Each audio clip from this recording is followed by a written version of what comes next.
This is the PowerSmart 21-inch Gas Push Lawn Mower.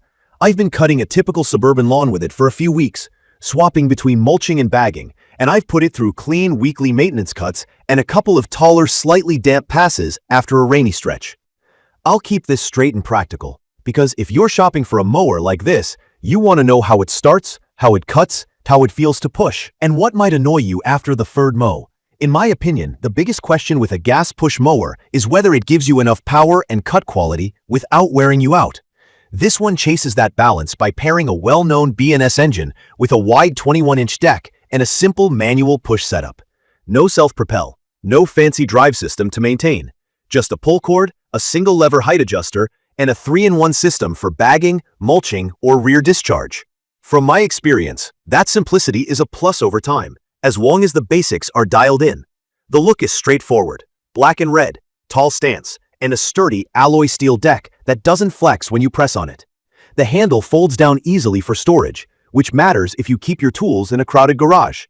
The control bar sits at a comfortable reach, and the single height lever clicks into place with a firm, mechanical feel. The bag is a typical mesh and frame setup with a modest 1.4 bushel capacity. Nothing flashy here, and I mean that as a compliment. Pushing it around feels lighter than a spec sheet would make you think. Balance is good. The nose doesn't dive, and the rear lifts easily when you want to pivot.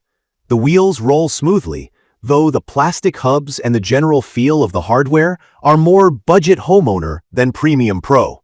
I don't mind that at this price, but I did keep a wrench nearby for the first few outings to snug up a nut here and there. It's the kind of mower you can maneuver with one hand when you're lining up a tight edge along a walkway. Setup was simple. I attached the handle, popped on the bag, added oil and gas, and got to work. Cold starts took me 1 or 2 pulls, and warm restarts were immediate. The BNS 140cc engine on this version is why I picked this specific model. I trust it to keep starting after sitting for a week. Noise is what you'd expect for a gas mower. Loud enough that I wear hearing protection, but not harsh or rattly. Cutting performance is the best part. The 21-inch width saves time, especially if you're coming from a 19-inch deck. The deck design pulls clippings up well, which helps with evenness and strip-to-strip consistency. Mulching is solid, as long as you're not overwhelmed by long, wet grass. It chops clippings fine enough that I didn't see messy clumps when I kept my pace reasonable. Bagging works well when the grass is dry and not too thick. If the lawn is damp and lush, the chute can pack up, so I switch to rear discharge or raise the deck a notch until things dry out. Height adjustment is a single lever with 6 positions from 1.5 to 3.9 inches. I ran most of the spring at about 3 inches, then dropped to just under 3 inches for a cleaner look once we got a dry spell. The lever has enough resistance that it doesn't slip, and the deck raises evenly, which keeps the cut level. If you're new to cutting heights, here's the quick take. Taller settings are better for summer heat and lawn health. Shorter is that tight, neat look, but can stress the grass in hot weather. Fuel usage is where I notice it's a compact gas mower. The tank is on the smaller side. On 1/3 of an acre, I needed a quick refill if I mulched and took it slow in taller spots. Not a deal breaker. Just something to plan for if you're pushing past a 1/4 acre in one session. On slopes, the light feel helps, but remember, there's no self-propel. On longer grades, I shorten my passes and work across the slope rather than straight up. It's manageable, but you'll feel it in your legs if your yard is all hills. I did run into 2 small annoyances. The rear rubber flap sits low, which is good for safety and controlling clippings, but it can catch if you pull the mower backward over bumpy spots. I nicked mine once on a rough patch near a curb and trimmed a frayed edge with scissors. Also, one wheel loosened a hair after the second mow. A quick tighten fixed it and it hasn't moved since. These are the kinds of things you see with entry-level hardware around a solid deck and engine. Key features that stand out to me are the engine, the cut, and the simplicity. The BNS 140cc on this B8721S2 starts clean and holds RPM well in thick grass, which matters when you hit a patch of fast-growing spots under trees. The 21-inch steel deck gives you efficient coverage without feeling bulky at the corners of a small yard. The 3-in-1 system is easy to switch. Bag for a tidy look before guests, mulch for weekly maintenance to feed the lawn, and rear discharge when the grass got away from you. The single lever height adjust saves time and keeps the deck even, which is something I've fought on cheaper, multi-lever mowers. The foldable handle makes storage painless, and I can tuck it against a wall without reorganizing everything. It's perfect for a typical suburban lawn up to about a quarter acre if you mow weekly. If you're closer to a half acre, you'll still get it done, but plan on a fuel top-off and a short break. If you want a driven rear wheel to do the work on hills, this isn't that. This is a manual push that trades drive complexity for low maintenance and a lighter feel.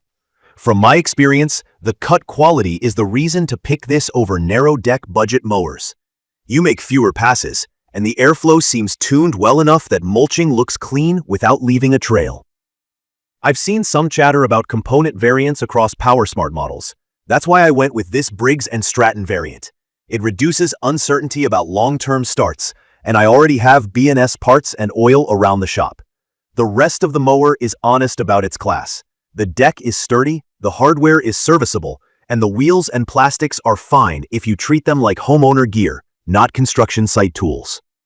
I'd recommend this for anyone who wants a straightforward gas mower with a wide cut and a reliable engine, who doesn't need self-propel, and who values easy storage. If your yard is flat to gently sloped and you keep up with weekly cuts, you'll get good results and a quick routine. If you're after crisp stripes or a roller finish, that's not what this is built for. If you often mow heavy, wet grass, plan to use rear discharge or raise the deck and make a second pass. In conclusion, this mower nails the fundamentals that matter day to day: a dependable start, a strong, steady cut, a useful 3-in-1 setup, and a no-drama height adjuster. The steel deck gives it the backbone it needs, and the B&S engine gives it confidence when the lawn is thick. The trade-off for what you'd expect at this price: lighter-duty wheels and plastics, a small fuel tank, and no self-propel, but none of those got in the way of getting the yard looking clean. If you're deciding between this and a smaller, cheaper deck, I'd lean here for the time savings alone. If you're between this and a heavier self-propel, ask yourself how much you really want the drive system and whether you want to maintain it later. For me, the manual push is a good fit, and the overall package feels like a smart, practical buy. If you want the specifics, the key specs match what you see on the box: 21-inch cutting width, 3-in-1 bagging/mulching rear discharge, 6 cutting heights from 1.5 to 3.9 inches, and a foldable handle. The bag holds about 1.4 bushels. Warranty support is available through the manufacturer, so I'd register the product after unboxing. Ratings I've seen sit around the middle-high range, which lines up with my take: strong cut and engine, a few budget quirks, good value. That's my honest experience with the PowerSmart 21-inch Gas Push Lawn Mower. If you found this helpful, subscribe to the channel and leave a comment with your questions or your own experience. Thank you for watching.